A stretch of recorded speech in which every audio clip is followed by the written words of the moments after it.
আশা অনেক করেছিলাম, অনেক আশা ছিল, অনেক ভালোবাসা ছিল ঢাকা ক্যাপিটালসের প্রতি।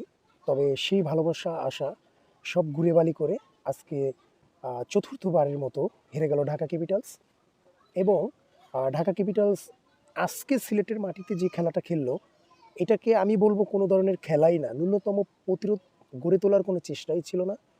যেভাবে তারা ব্যাটিং করেছে, যেভাবে তারা মাঠ থেকে বিদায় নিয়েছে, এর থেকে মনে হয় গলির ক্রিকেটও অনেক অনেক ভালো।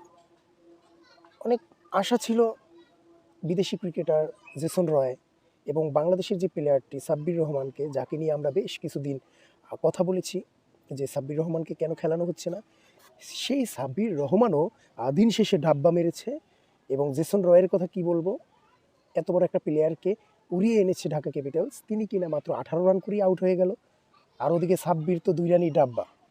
তো এই টাইপের খেলোয়াড় যারা মানে ন্যূনতম দায়িত্ব জ্ঞান নাই যাদের, যারা খেলতে পারে না, যারা খেলাকে উপভোগ করতে জানে না, তাদের দ্বারা আর যাই হোক ভালো কোনো কিছু আশা করা যায় না।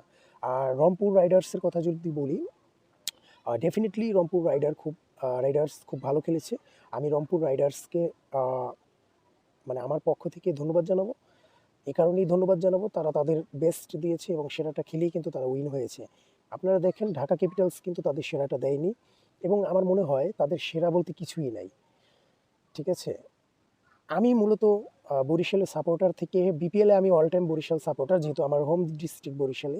সেই জায়গা থেকে এই প্রথম বিপিএলে ঢাকাকে সাপোর্ট করছি, ঢাকা ক্যাপিটালসকে সাপোর্ট করছি শুধুমাত্র মেগাস্টার শাকিব খানের কারণে।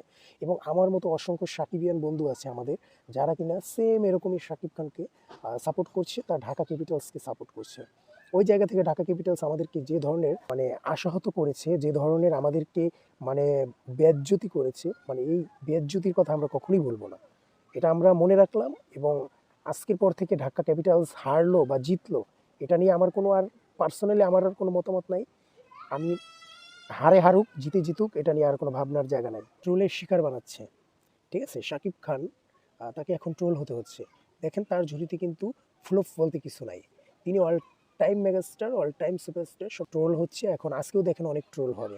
তো যাই হোক, ঢাকাকে নিয়ে আর কি বলবো বন্ধুরা, আপনারা আপনাদের মতামত কমেন্টে জানান, আপনারা কে কী ভাবছেন। কিন্তু পার্সোনালি আমি খুবই ব্যথিত এবং হতাশ। খোদা হাফেজ। ট্রোলের শিকার বানাচ্ছে, ঠিক আছে শাকিব খান, তাকে এখন ট্রোল হতে হচ্ছে। দেখেন তার ঝুলিতে কিন্তু ফ্লপ বলতে কিছু নাই, তিনি all time megastar, all time superstar, সব